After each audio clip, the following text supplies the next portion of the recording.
Ever wondered what would happen if Leonardo da Vinci walked into a modern-day Starbucks? Picture this, the great mastermind of the Renaissance, a man who painted the Mona Lisa, conceptualized the helicopter, and dissected the human body, steps into the 21st century. A world far removed from the one he knew, teeming with gadgets and gizmos he could never have dreamed of. Our scene unfolds in a bustling Starbucks, the scent of freshly ground coffee wafting through the air. In walks Da Vinci, his eyes wide with curiosity and fascination. He shuffles up to the counter, his gaze drawn to the intricate machinery behind the barista. The unsuspecting barista, armed only with an apron and a smile, greets him cheerfully. Da Vinci, in his infinite wisdom, doesn't merely order a coffee. Oh no, he launches into a thorough dissection of the coffee bean's anatomy. He expounds on its cultivation, the ideal roasting temperature, the precise angle of grind for the perfect espresso shot. The barista, initially intrigued, soon finds herself in over her head. Her simple task of making coffee has morphed into an impromptu lecture on botany, chemistry, and thermodynamics. The more Da Vinci speaks, the more the barista's bewilderment grows. She nods along, eyes wide as she tries to keep up with his rapid-fire discourse. She attempts to steer him back to the menu, pointing out the various options. But Da Vinci is undeterred. He launches into a discourse on the golden ratio in relation to the perfect coffee-to-milk ratio in a cappuccino. The queue behind Da Vinci grows, the customer's impatience mounting with every passing minute. Yet, Da Vinci remains blissfully unaware, his mind swirling with ideas and theories. The barista, meanwhile, can only stare in bemused disbelief, her simple question of "what can I get you?" having spiraled into a whirlwind of scientific jargon and historical references. So, next time you're in Starbucks, you might want to double-check if that perplexed customer is a time-traveling genius. Imagine Cleopatra trying to take a selfie. Picture this, Cleopatra, the bewitching queen of ancient Egypt, the woman whose beauty was said to have launched 1,000 ships, finds herself in a tangle with a device the size of a palm. Yes, you heard it right, a smartphone. Now Cleopatra was no stranger to having her image immortalized. She reveled in it. From grand statues to painted portraits, her visage was known far and wide. But this was something utterly different, something bewilderingly minute and yet so intricate. Cleopatra, the regal queen, was about to take on the 21st century phenomenon, the selfie. Our queen, ever so determined, fumbles with the device, her delicate fingers navigating the sleek surface like a ship lost at sea. She attempts to capture her own image, but alas, instead of a poised and elegant portrait, she ends up with a series of blurry shots. There are close-ups of her eyes, her nose, her royal headdress, but never her entire face. The smartphone, it seems, is a beast not so easily tamed. Cleopatra's struggles continue. She tries different angles, holding the phone high, then low, tilting it this way and that. Yet, each attempt only adds to the growing collection of awkward selfies. The queen, renowned for her grace and poise, can't seem to master the art of the modern self-portrait. Then, in a moment that would have made her subjects gasp, the phone slips from her grasp. It tumbles through the air, landing with a thud that echoes through the grand halls of her palace. The Queen of Egypt, the mighty Cleopatra, has just dropped her phone. The scene is a hilarious spectacle, a comedic contrast between the regal demeanor of Cleopatra and the triviality of modern technology. It's a reminder of how far we've come and how even the most powerful figures in history might have struggled with the conveniences we take for granted. And that, folks, is why Cleopatra sticks to portraits. Ever thought of Marco Polo getting lost in his own trade route? It seems ironic, doesn't it? But in our topsy-turvy world of time-travelling mishaps, even the most renowned explorers can lose their way. In this scene we find Marco Polo, the celebrated Venetian traveller, in the midst of a bustling city.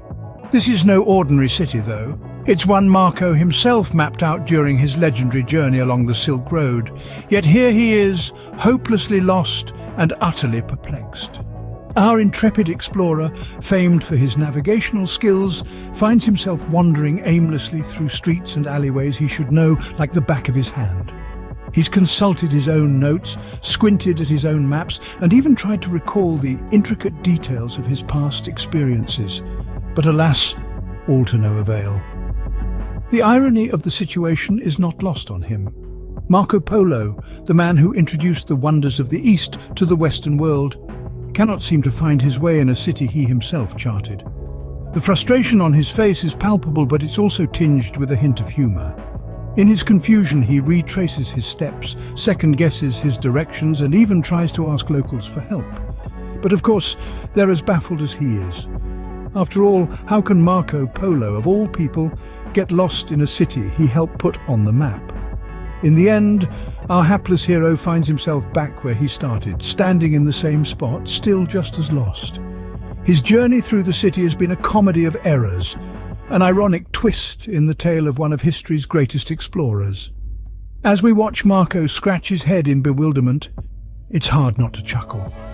It's a reminder that even the most accomplished figures can have their moments of confusion and disorientation. So the next time you find yourself lost, take heart. Remember, even the best of explorers can have an off day. What would happen if Joan of Arc's armour became a fashion trend? Picture this: Joan of Arc, the courageous and audacious warrior who led France to victory in the 100 Years' War, inadvertently becomes a fashion icon in the 21st century. Known for her valour and her distinctive battle armour, Joan's attire sparks a surprising trend in a city that's always ready for the next big fashion statement. Imagine the bustling streets, the soaring skyscrapers, and the ever-changing fashion scene suddenly taken by storm by a fashion trend straight from the 15th century. Joan, the fearless leader, is suddenly thrust into the limelight, not for her military prowess, but for her fashion sense. Her armour, once a symbol of her strength and determination, is now a sought-after fashion accessory.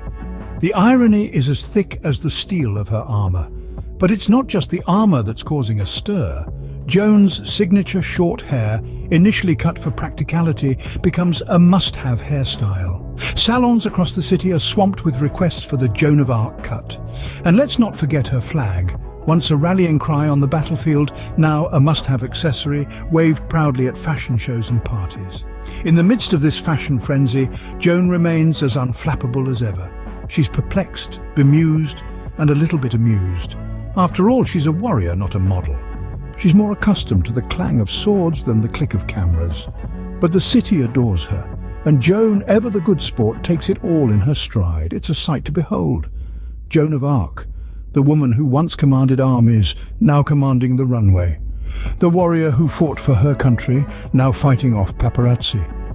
It's a comedic twist of fate that only time travel could orchestrate. So next time you see someone in armour, remember they might just be the next big thing in fashion. What if Shakespeare tried to woo a lady with his sonnets in a karaoke bar?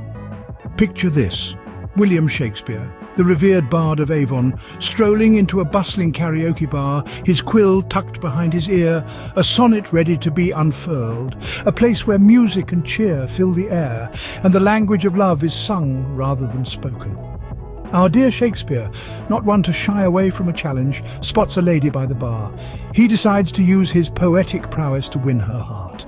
With a confident stride and a charming smile, he approaches the lady, preparing to recite one of his enchanting sonnets. "Shall I compare thee to a summer's day?" He begins, his voice resounding over the cacophony of the bar. The patrons, unaccustomed to the eloquence of the bard, pause their revelry, their attention drawn to this peculiar spectacle. However, the woman, assuming his sonnet to be song lyrics, looks around for the melody that should accompany the words. She's left perplexed, unable to connect the dots between the karaoke bar's usual tunes and Shakespeare's lyrical verse. Undeterred, Shakespeare continues, "Thou art more lovely and more temperate." The crowd watches on, their brows furrowed in confusion, as the sonnet's rhythm clashes with the pulsating beats of the karaoke machine. The comedic twist: his sonnet is mistaken for a forgotten hit from the 80s, and the DJ, eager to keep the party going, starts spinning an upbeat tune to accompany the bard's words. As Shakespeare recites, "So long as men can breathe or eyes can see, so long lives this and this gives life to thee," the crowd bursts into laughter, clapping along to the rhythm, completely oblivious to the profound love declaration. So folks, remember, even the bard himself can face rejection. In a world where sonnets are mistaken for song lyrics and a karaoke bar becomes a stage for a Shakespearean comedy of errors, the mix-ups are endless and the laughter is guaranteed.